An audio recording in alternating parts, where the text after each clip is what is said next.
December তিনি কিন্তু যে স্বদেশে পা রাখলেন এবং এই স্বদেশে পা রাখার পরপরই কিন্তু যে তারেক রহমান তিনি একটি যে ফেসবুক পোস্টে তিনি কিন্তু যে সেটি উল্লেখ করেছিলেন যে দীর্ঘদিন পর তার যে স্বদেশে ফেরা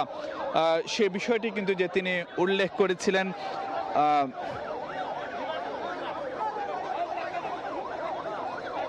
এবং সেখানে কিন্তু তিনি লিখেছিলেন যে দীর্ঘ ৬৩১৪ দিন পর বাংলাদেশের আকাশে, এই কথাটি কিন্তু যে ফেসবুক পোস্টের মধ্যে লিখেছিলেন। এবং আমরা জানি যে হযরত শাহজালাল আন্তর্জাতিক বিমানবন্দরে তিনি এখন থেকে প্রায় ১.৫ ঘন্টা আগে কিন্তু অবতরণ করেছিলেন, কিন্তু এখনো পর্যন্ত আমরা যেটি দেখতে পাচ্ছি যে তার যে গাড়িবহর সেটি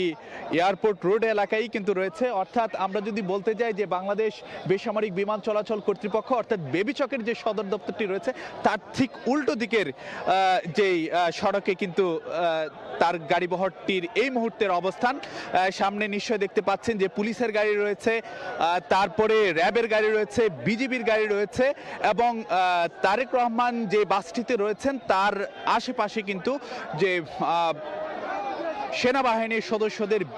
ব্যাপক উপস্থিতি আমরা লক্ষ্য করছি এবং আশপাশের